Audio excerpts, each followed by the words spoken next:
সারা রাত বাংলা সিনেমা দেখার পরে যখন ডিপজলের ভূত আমার মাথায় চাপে, আর আমি যখন স্কুলে যাই, পরের ক্লাসে স্যার যখন ক্লাসে ঢুকে, তখন আমি স্যারকে বলি, আহো ভাতিজা আহো।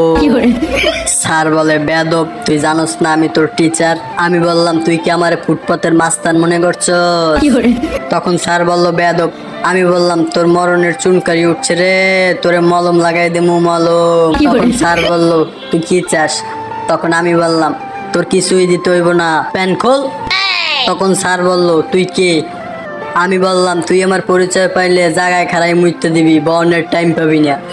তখন স্যার বলল, শাট আপ বেদব। আমি বললাম, শিল মেরে দিমু রে, শিল মেরে দিমু।